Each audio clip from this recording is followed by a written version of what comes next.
The year is 1687. The people of Athens are under siege. Unknown to them, enemy cannon line a hill overlooking one of the world's most magnificent buildings, the Parthenon.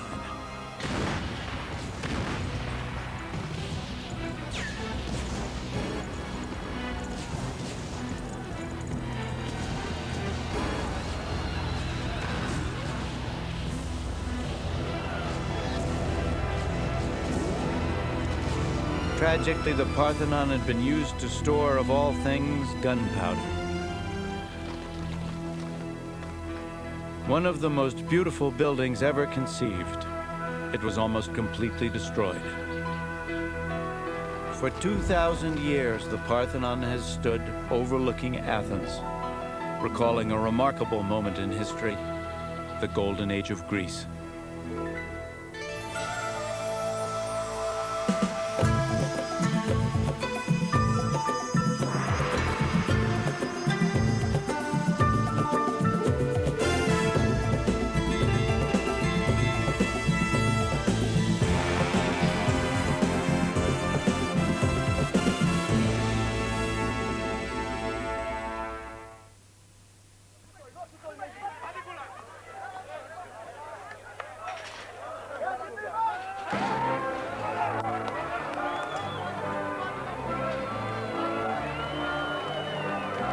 The city-states of ancient Greece were all highly competitive, but there was one state that expected to win and usually did. It was the powerful, brilliant, daring city of Athens.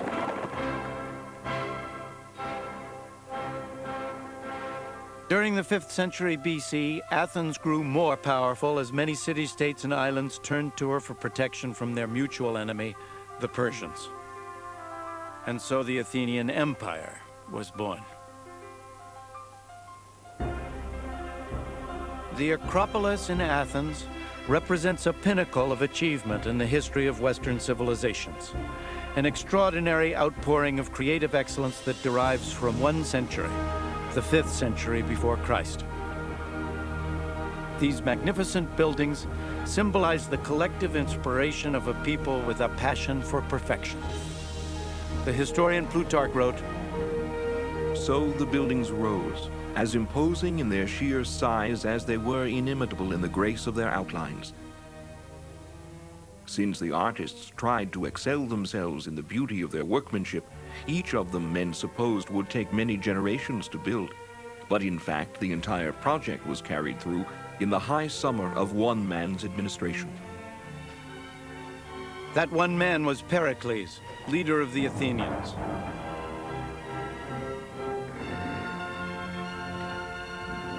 Pericles built the Parthenon to house and honor the deity to whom the city was dedicated, the goddess Athena. In her hand was a 6-foot statue of victory. Adorned in gold and ivory, Athena soared 39 feet high. Pericles came to power in 461 BC. Athens flourished as few cities ever have. Pericles paid for the magnificence of all of Athens out of taxes collected from other city-states in return for protection.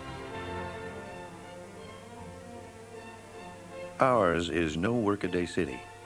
No other provides so many recreations of the spirit. Our love of what is beautiful does not make us soft. We regard wealth as something to be properly used, rather than as something to boast about.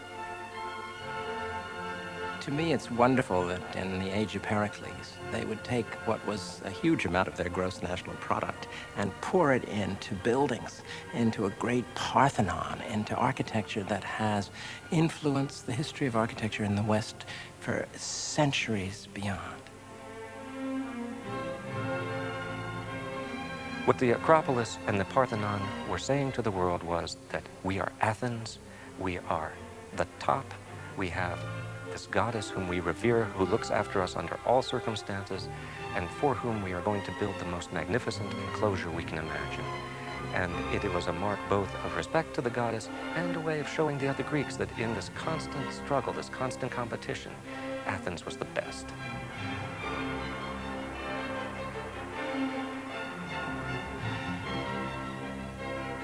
The city was completed within 50 years, designed by the finest architects in Greece and adorned by the greatest Greek sculptor, Phidias. It was a workforce that brought together the best craftsmen from all over the Mediterranean. Athens buzzed with new energy and, most of all, new ideas.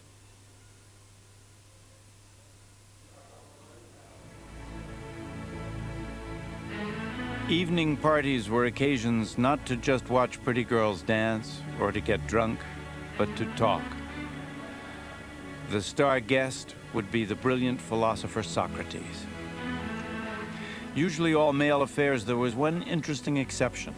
Foreign women seized in war often became captive entertainers. One particularly clever and beautiful courtesan was Aspasia. Pericles fell deeply in love with her and shocked everyone by marrying her. Even Socrates was said to love her company. It must have been mind-blowing to be part of that atmosphere of the 5th century in Greece. So much was being invented that we have inherited.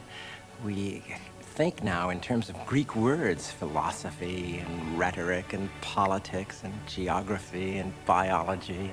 All of these things were just being discovered and discussed. Everyone was questioning. These were the first people to calculate the position of the Earth, Moon, and stars, and the first to conceive of the atom. The classic age of Greece produced some of the world's greatest and most original minds. The philosophers Socrates, Plato, and Aristotle, the mathematician Pythagoras, the poet Pindar, the playwrights Aeschylus, Sophocles, and Aristophanes, the historian Herodotus, and the father of medicine, Hippocrates. These were some of the greatest minds that have ever lived, and they were all alive in this small town, more or less at the same time.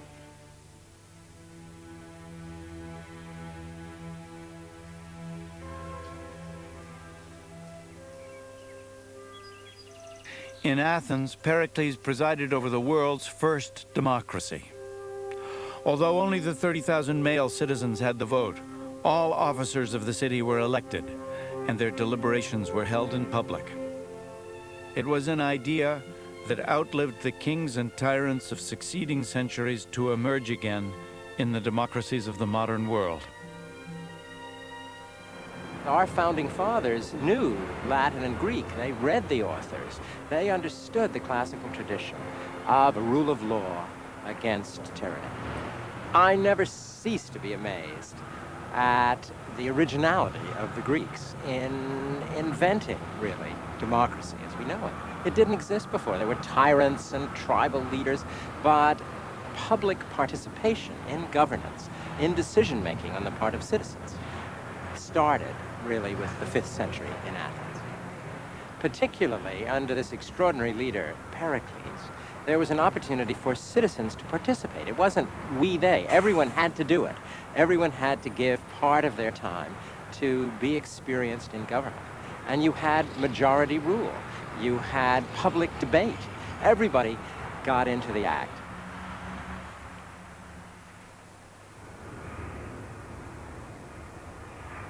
Athenian success in art and diplomacy, in sports and in government, was motivated by their desire for excellence. Ultimately, it was a spiritual commitment, this passion for perfection. Acropolis, it is not the house of a governor. It is not an administrative center, and it is not a shopping center as well. It was the temple of Athena, of a goddess. They wanted to serve, they wanted to create something above themselves, above their height. It wasn't like a modern church. It wasn't a place where you would go in and worship quietly. The sacrifices were performed outside, in part for hygienic reasons, after all. If you're slaughtering a bull, you don't want it on the floor of your temple, but also because the smoke had to rise to the gods. And in the meantime, since the divinity was thought to dwell in his or her home, you didn't want to get too close. You wanted to maintain a kind of deferential or respectful distance, lest inadvertently you might do something wrong and get somebody very powerful really angry at you, and that's always a bad idea.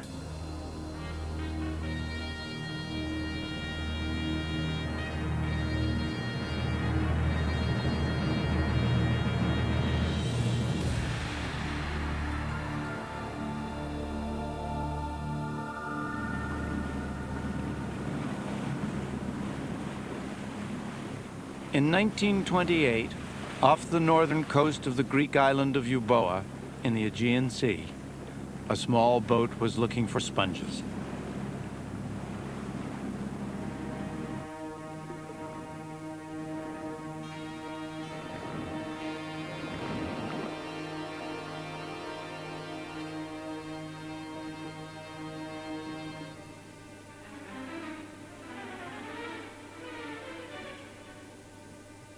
The diver saw a strange shape beneath the sand.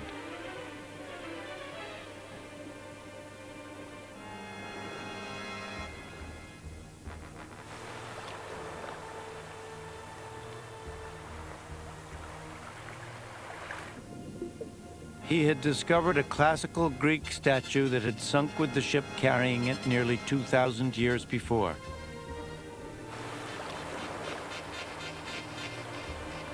Many now believe this rare bronze was Poseidon, Greek god of the sea.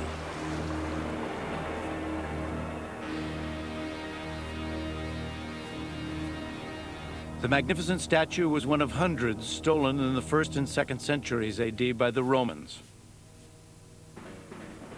Gods like Poseidon were thought to have a very real power over the lives of ancient Greeks.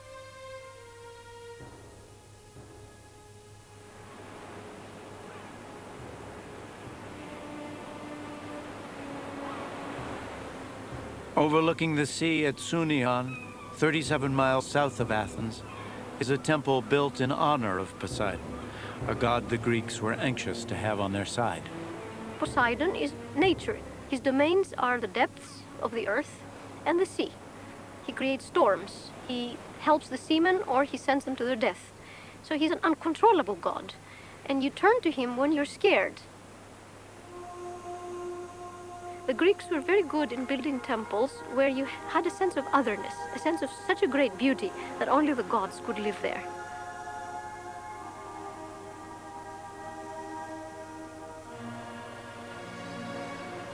Up on Mount Olympus lived the pantheon of Greek gods.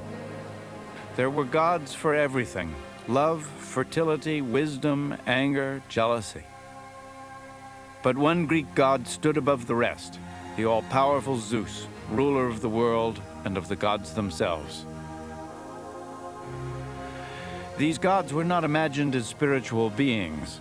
They had very human characteristics and were known to interfere in the lives of humans on the slightest whim. They could be rational and helpful, or mischievous and vindictive. Anyone who offended them could expect terrible vengeance.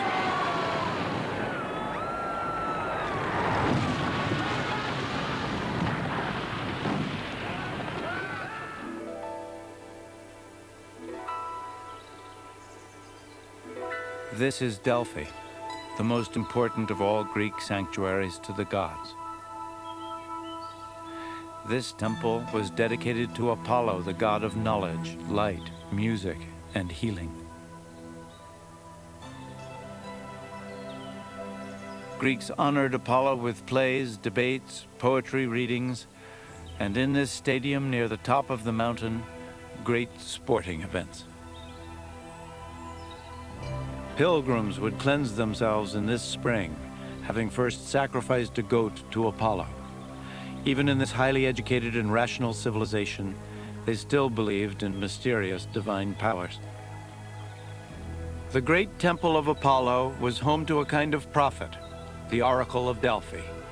Its pronouncements could affect the destiny of men and the history of nations. Ordinary citizens would come to ask if they should marry or if their spouse was being unfaithful. Generals would ask if they should go to war.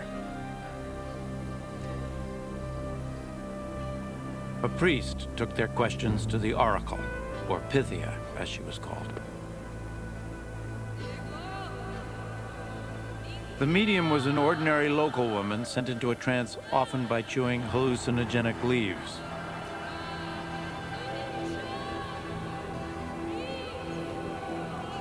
Her answers were always garbled messages that the priest would interpret more ambiguously still, leaving supplicants to choose the meaning that suited them best.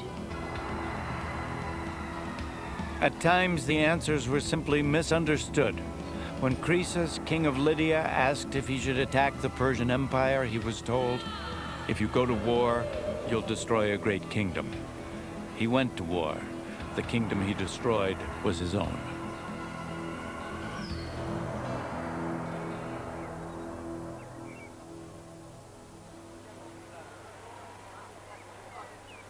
Greek sanctuaries were bursting with life, and we shouldn't imagine them as pristine with their white temples and clean-robed priests. There were vendors there, there were musicians, there were camping grounds around the temples, so everything was full of life. Thousands of people came to Delphi every 4 years for a 5-day festival. Moving up the sacred way to Apollo's temple, passing 3,000 statues and treasuries filled with the riches of various city-states. Pilgrims were expected to offer whatever they could afford. It was even said that King Midas sent his own solid gold throne, all in the name of honoring Apollo. But it was also at Delphi that another unofficial ritual took place, honoring not Apollo, but a very different sort of god. In winter, it's said, women would climb Mount Parnassus directly behind Delphi and perform wild dances in honor of Dionysus, god of wine. They were called Maenads. It was one of the few opportunities for women in this highly ordered society to follow their instincts and abandon all inhibitions. Maenads were followers of Dionysus, so to say, liberated women who leave the household and go out in a completely female bond atmosphere. And they do dances and picnics, probably harmless things, but because they do it by themselves, the male imagination made them do monstrous things. They thought that they were fornicating and having orgies and eating raw meat and so on. Such private rituals later became public events and the beginnings of what we now know as theater. All drama originated as part of religious festivals. And they had the god Dionysus, who was the god of everything delicious. And people used to go out and celebrate. And this led to poetry, the dithram, and then they introduced male figures in masks, and gradually you got what we now think of as tragedy and comedy. This amphitheater at Delphi is one of hundreds built by the ancient Greeks. Here, plays were produced that are still performed today. Many were about women. Elagabalus is a well-known Greek actress who has played most of the female roles in the classical plays. Most of the women were kept at home, but they were very powerful personalities. They were running the house and the lives of their husbands. Eula is preparing to rehearse Medea, one of many plays about the terrible things that happen when a woman's passions are unleashed. Of course, this woman power closed into those beautiful houses was mysterious too for men. It was that other world that they wanted to know more, experience more. And that's why they chose women as their heroines for their plays. Theater became absolutely central to a way of life. They would have a whole day. You'd start in the morning, you'd get 3 plays, and they went on a long time. You had subsidy from the government, and you also had private support from the very rich. And you had political debate. You had a sense of involvement. The chorus was a device that represented the people. And the stories were often known from mythology, but it was the way they were played out that really captured the imagination of an entire populace. Passion is the way to courage! Medea is about a woman driven to unspeakable acts of revenge when her husband betrays her for his own personal gain. You could have stayed in Corinth. Medea refuses to accept her husband Jason's decision to abandon her in favor of the king's daughter. Instead, you talked like a fool. And now what? And now you're banished. The tragedy of Medea is that she gives up everything for Jason. And in a male-dominated society, she's powerless to prevent him deserting her and her children.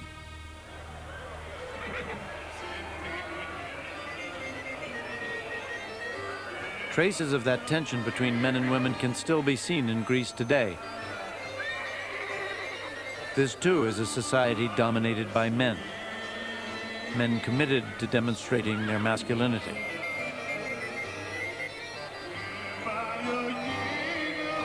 No women are performing in any roles in this summer festival, not even dancing.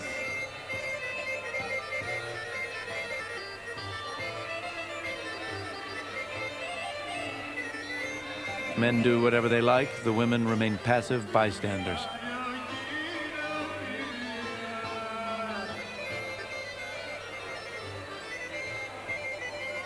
Athens has been described as a boys' club, and in some ways this is very, very true.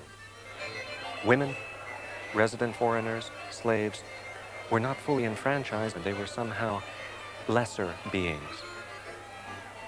It was the boys in the boys' club that ran the show, and they wanted to keep it that way. And to some long-suffering women, men still seem to be running the show.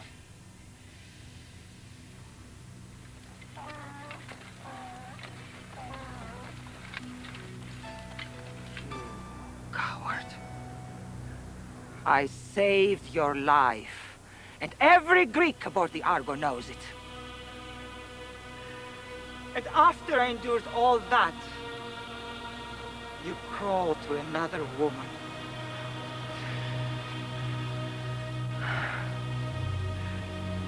Jason, where am I to go?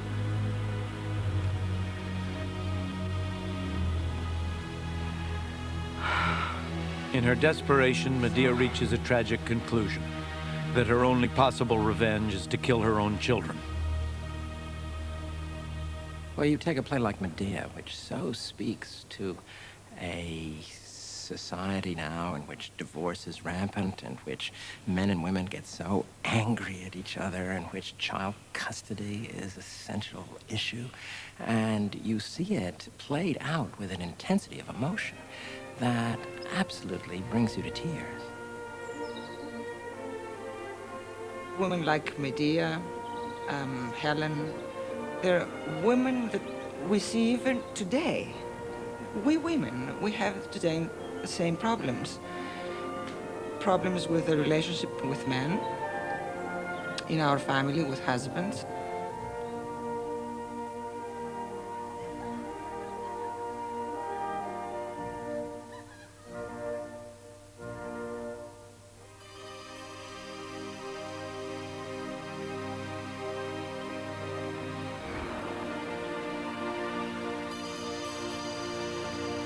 Each age has its own beauty. A youth that lies in the possession of a body able to endure all kinds of contests, whether of the race course or of bodily strength. While the young man himself is a pleasant delight to behold. To the Greeks, a beautiful body was as important as a brilliant mind.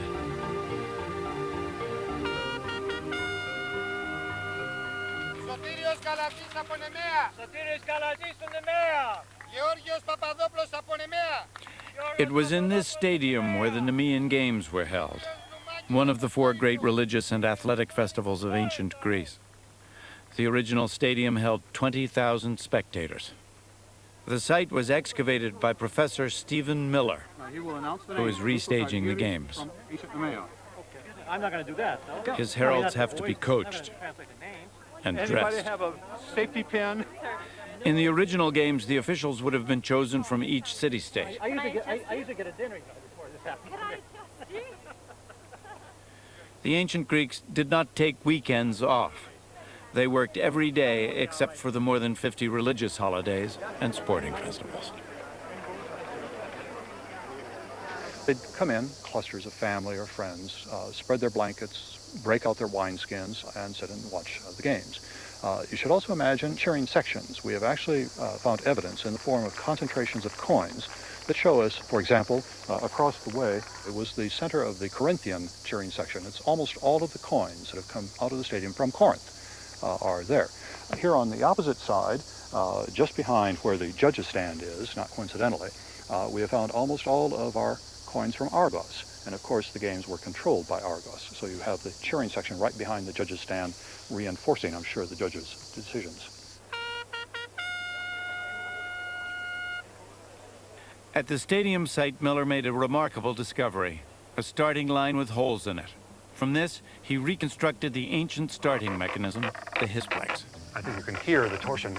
And what we have is a mechanism that, like the elbow when the arm is straight up, falls forward.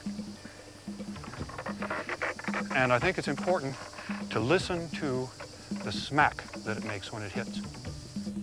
Ropes were held in front of the athletes by posts that an official would drop, simultaneously releasing the competitors. Okay, ready, set, go. Originally, athletes competed in the nude and women were excluded from the games. But one woman, determined to see her son compete, dressed up as a male trainer. When her son won, she jumped over a fence in her excitement. All was revealed. After that, even trainers were required to be in the nude. Long jumpers carried weights that would thrust them forward and were jettisoned before landing. In this way, they could add up to a foot to each jump. Winners won no prizes other than laurel or wild celery wreaths. Back home, they'd be showered with flowers at lavish parades, or they'd be drawn around town in the finest chariots. Often, they'd have a statue made in their likeness. If they were Athenian, they'd enjoy free dinners for the rest of their lives.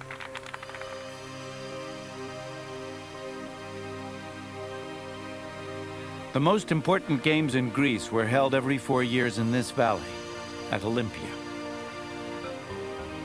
The first international sporting event in all the world was held here in 776 BC. The Greeks were the first to elevate athletics to the status of serious competition. Even our word athlete comes from the Greek word athlos, or contest.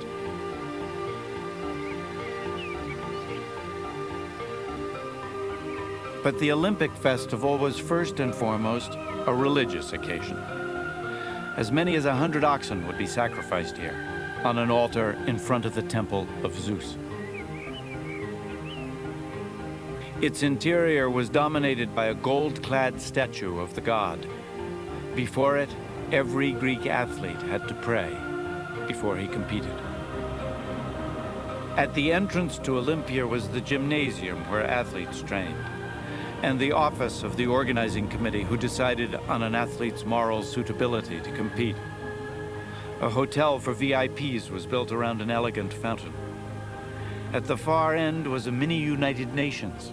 States were required to cease all hostilities during the games and met here to work out their differences.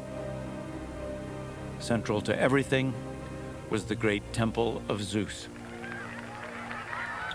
You didn't go just for the athletics, you went for the religious festival, you went to sacrifice to Zeus, you went to talk to people you knew from Argos or Sparta or Athens or Thebes. Herodotus might come and read the latest chapter of his histories to see if it was going to sell. Pindar was waiting in the wings for an athlete to win so he could get a commission to write a poem. Myron the sculptor was here hoping to get a commission to do a sculpture of a victorious athlete.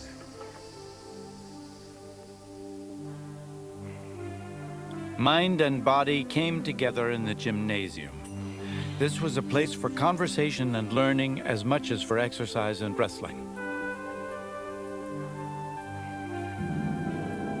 To the Greeks, the aesthetic, the physical, and the intellectual were all part of their pursuit of perfection. The philosopher Philostratus wrote, "Dust from terracotta is good for opening closed pores for perspiration, but yellow dust also adds glisten and is a delight to see on a nice body which is in good shape." With so much emphasis on male intimacy and physical beauty, perhaps it was inevitable that in Athens, homosexuality was quite common, with no stigma attached whatsoever. Sexual relations between mature single men and younger boys were entirely acceptable as long as the boys were first wooed with gifts and as long as it stopped with marriage. Admiration among men was best reflected in the world of athletics. Stephen Miller found some interesting graffiti in the tunnel at Nemea. Perhaps one that stands out the most clearly is Epicrates kalos. Epicrates is beautiful. And if we look over here at another graffito, we have the same name, Akrotatos is beautiful. Of course, not everybody agreed. Somebody came along later and scratched the Greek phrase to grapsontos, which is the rough equivalent of our modern expression, says who. Akrotatos is beautiful, says who.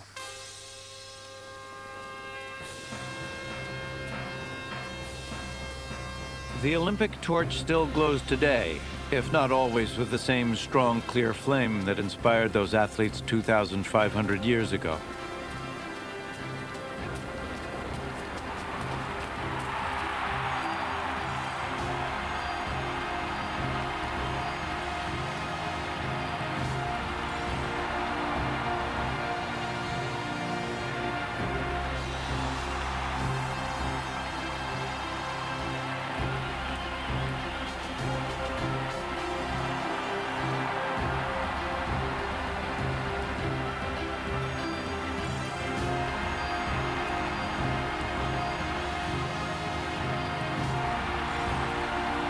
But it does sometimes carry forward the original goal that once every 4 years the nations of the world should forget their disputes and come together in friendship and open competition.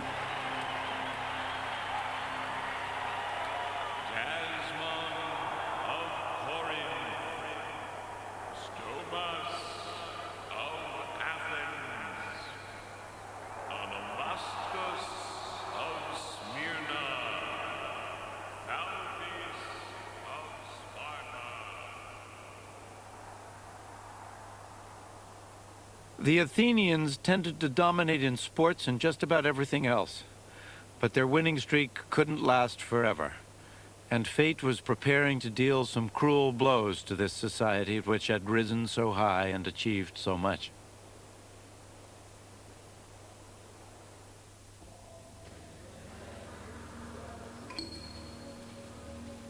In 399 BC, the Athenians did a strange thing. They put their wisest citizen on trial. The great philosopher Socrates was judged by a jury of 200 of his fellow citizens. Each placed a pebble in one urn for guilty, or another for innocent.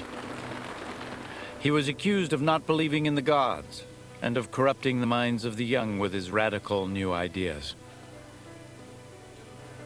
In many ways, Socrates was the complete Athenian. He served with courage and distinction as a soldier and as a statesman, and in this way fulfilled the Athenian ideal. At the same time, though, he demanded explanations, he demanded definitions of his fellow citizens.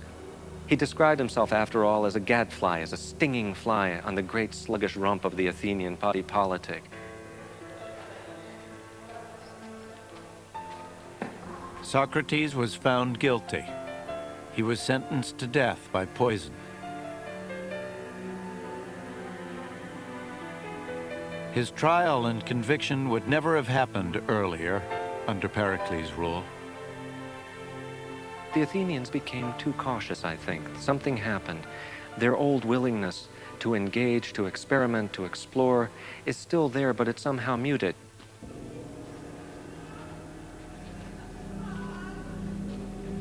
The change in Athens had its root in events decades earlier.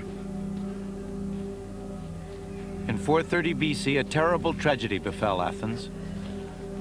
A plague that was said to have come from Ethiopia, then passed through Egypt and Persia before finally reaching Athens. It was a disease that killed almost everyone it touched, and it swept through the city. The historian Plutarch wrote, "There was no record of the disease being so virulent anywhere else as it was in Athens. People in perfect health suddenly began to have burning feelings in the head. Their eyes became red and inflamed. Some, too, went blind and suffered from total loss of memory."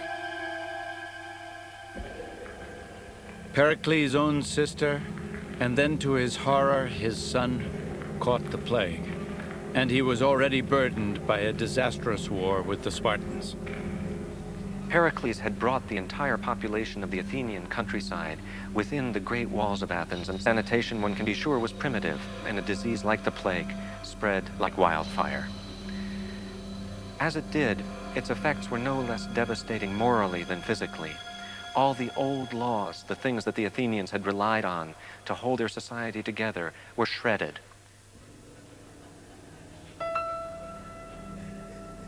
People came into temples to die, or worse still, brought their own dead in and left them there. The horror, I think, is really, to us, almost unimaginable.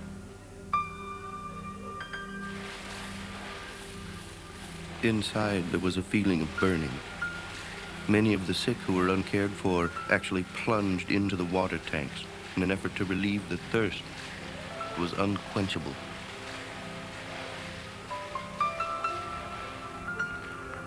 The plague affected Pericles in two ways. First of all, politically, because the Athenians blamed him for it. And for the first time in 15 years, he was not elected to the office of generalship that he had held for so long. Shortly thereafter, he himself caught the plague and died. And with the death of Pericles, a certain style of leadership died as well.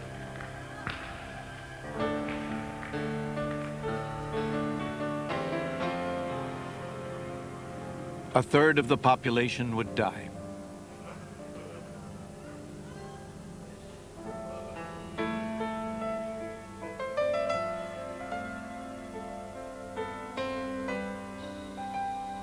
Without Pericles' leadership, the Athenians were lost. They started to make reckless decisions.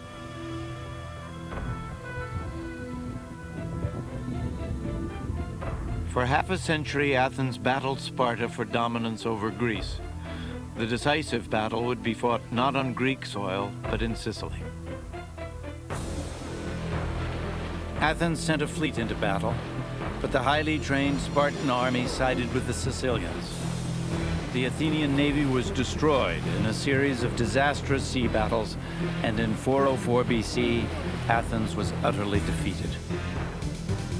I think finally the Athenians lost the great war against Sparta because they did overreach themselves. The Spartans repeatedly offered terms of peace, but here's where that old Athenian aggressiveness comes into play as well. The Athenians simply couldn't allow themselves to accept terms of peace from Sparta. They wanted to win.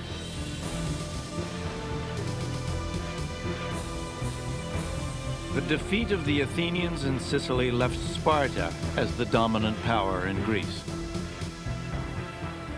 Athens had everything going for it, but I think that it declined for many of the same reasons that made it great. That aggressiveness, that competitiveness, that need to be first and best, wore them out.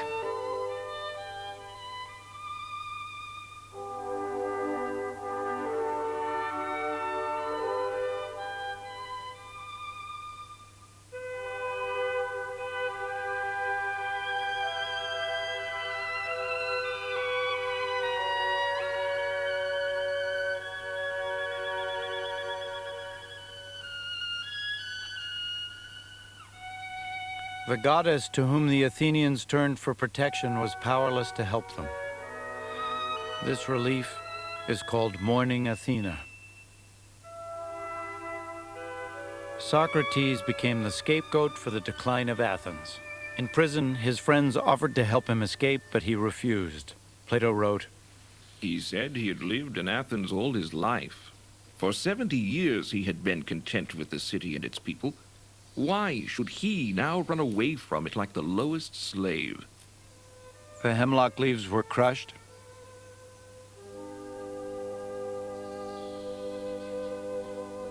The poison potion was prepared. Socrates really does embody Athens at its best in some ways. And when he dies, we really do see that things have changed, that things after Socrates just won't be the same. Plato recorded the last words of his friend and teacher. How much would one of you give to meet Orpheus or Homer? I should like to spend my time there, as here, in examining and searching people's minds to find out who is wise and who only thinks he is.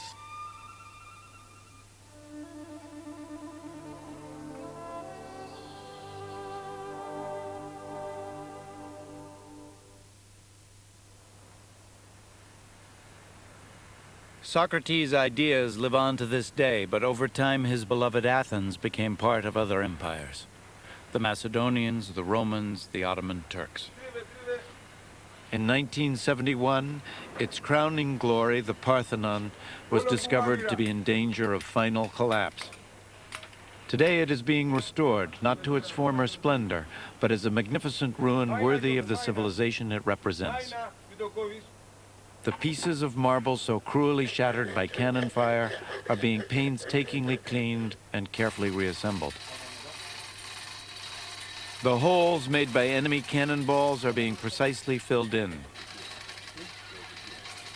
The restoration will take even longer than the 15 years it originally took to build the Parthenon.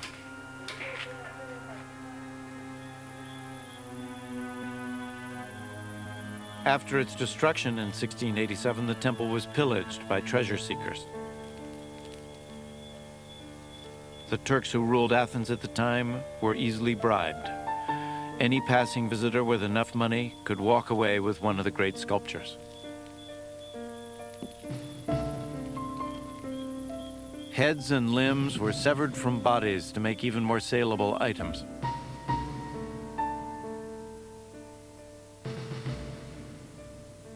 All over Europe, eager salesmen offered their plundered treasure to museums and private collectors.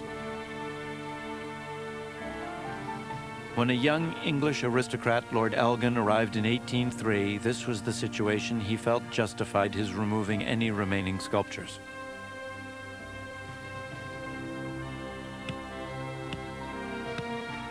His men pried loose 56 sections of friezes and a dozen or so statues, including a magnificent horse's head.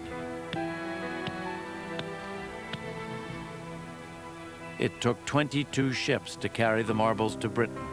One was wrecked en route.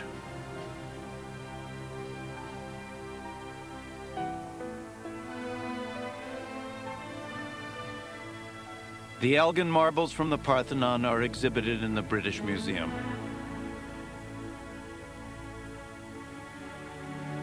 I entered a very large room, and there I saw the beauty that overwhelmed me of these Elgin marbles.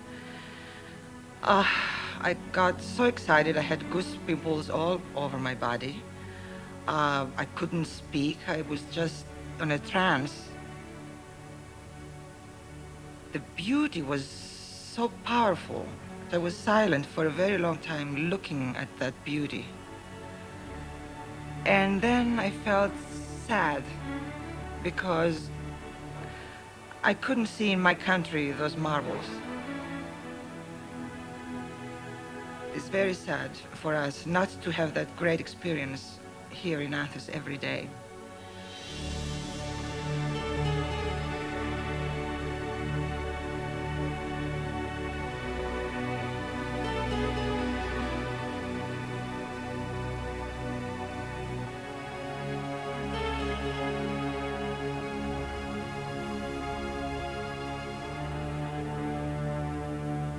We need to see Parthenon, to see Acropolis, to touch it.